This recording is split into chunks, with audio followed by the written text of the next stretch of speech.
Brodes Media. It's always good to beat the Mets. Always. No matter what the current situation is, watching the Mets go back to the hotel with the fucking loss is amazing. I hate them. Now let's get into what's important. I'm in survival mode. I am so worried about all of these injuries piling up to the point of it really deflating you. To their credit, Bryce Harper, Kyle Schwarber have been ice cold. They've been dealing with the injuries and players going down, yet they just had a pretty strong 3-game set in Milwaukee, followed by a nice effort in Miami, followed by beating the Mets at home. Well, what else can you ask for? And that's a great point. I don't have an answer to that. This is what I would have expected results-wise if you did have your top dogs. But projecting a playoff run, you're going to need everybody to step up. And Trea is battling some serious injury stuff right now. Alec Boehm hitting the 10-day IL. He hasn't been performing it out at all. So I don't know if it really impacts anything. But when you're now throwing into the rotation and Mundo Sosa more and Otto Kemp, it's just not what I'm looking for. There was actually dialogue about, is it time for Aiden Miller? Just let that sink in.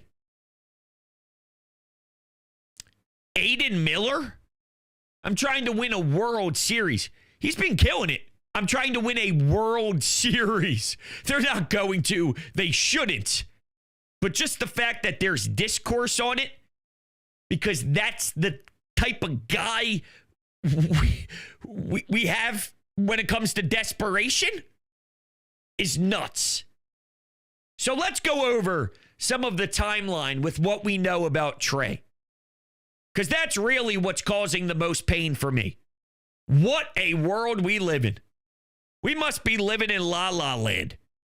Trea Turner has a grade 1 hamstring strain. Last season, it was grade 2.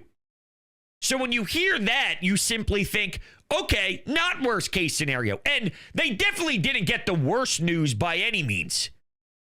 But it's still damn significant. Here's what Trea had to say post-game. Quote, shooting for the playoffs. If not, hopefully a little bit earlier, but probably more towards the playoffs.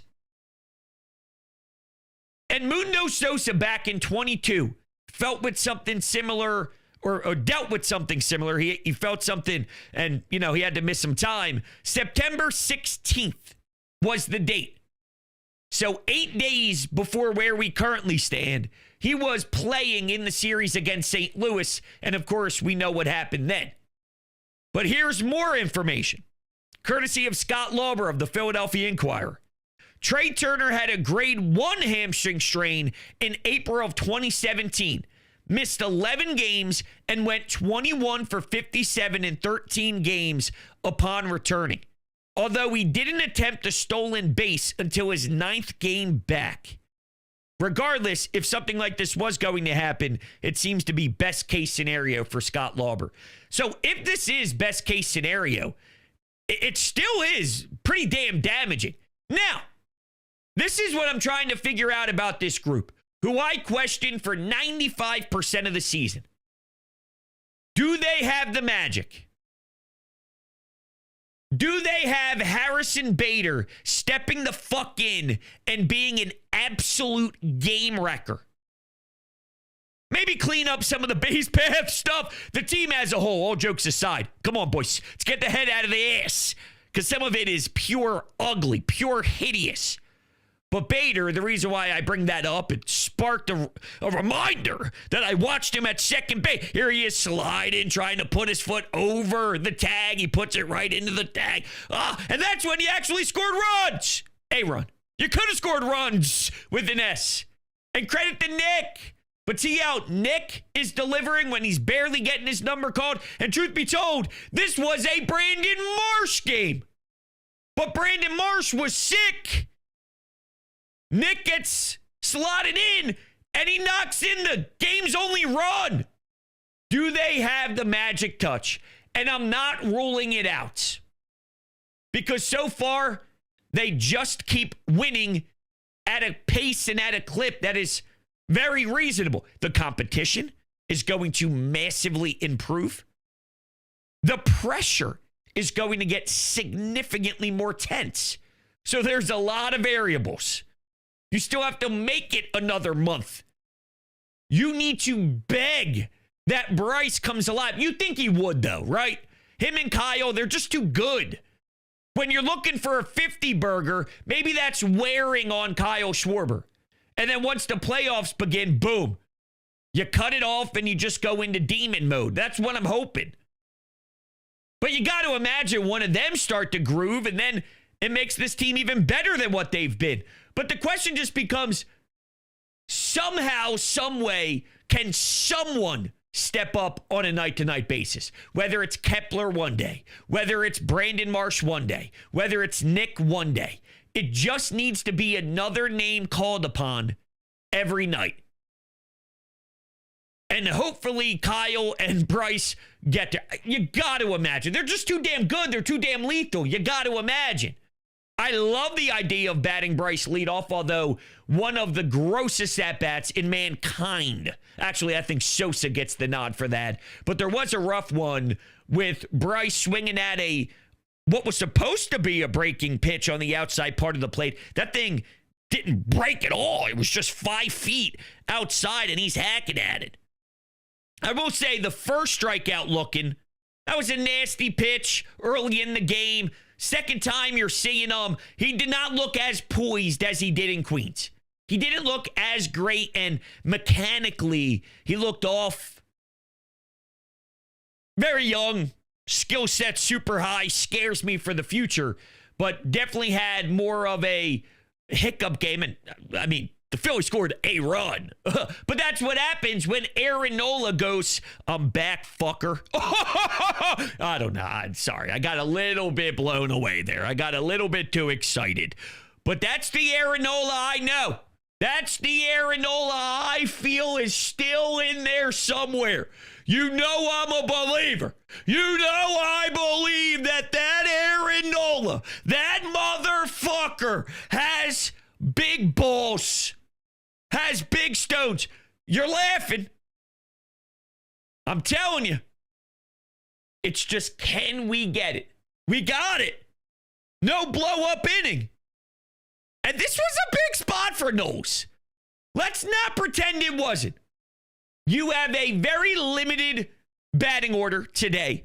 So you almost have to be perfect, knowing it's not your A+. So you have that. You have the own pressure on yourself because you've been miserable. It hasn't even been debatable where Aaron Nola's putting him in the conversation of starting a playoff game unless it's the fourth starter.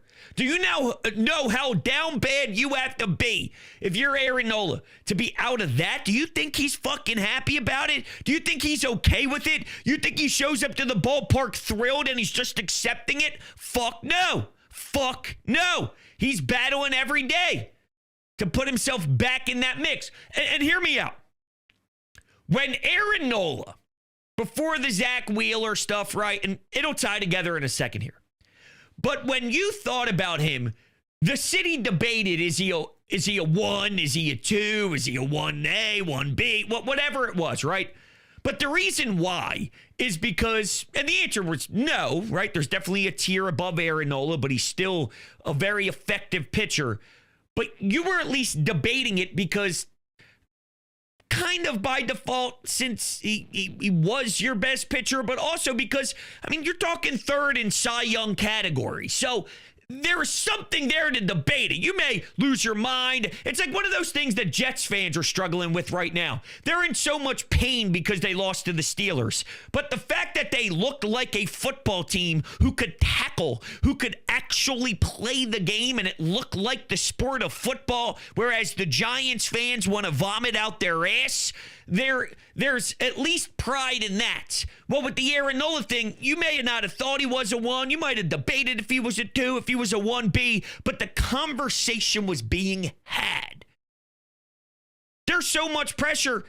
He's lost himself from discussion on starting. Think about that. Go do something. Go do something. He did. And there's pressure just because it's the Mets. So all that to say, very long-winded, if you will, I feel. Maybe it wasn't. I don't know. I'm an idiot. Aaron Nola had a lot of pressure on his back today in probably 3 or 4 phases. And he showed up to the ballpark and whipped it out.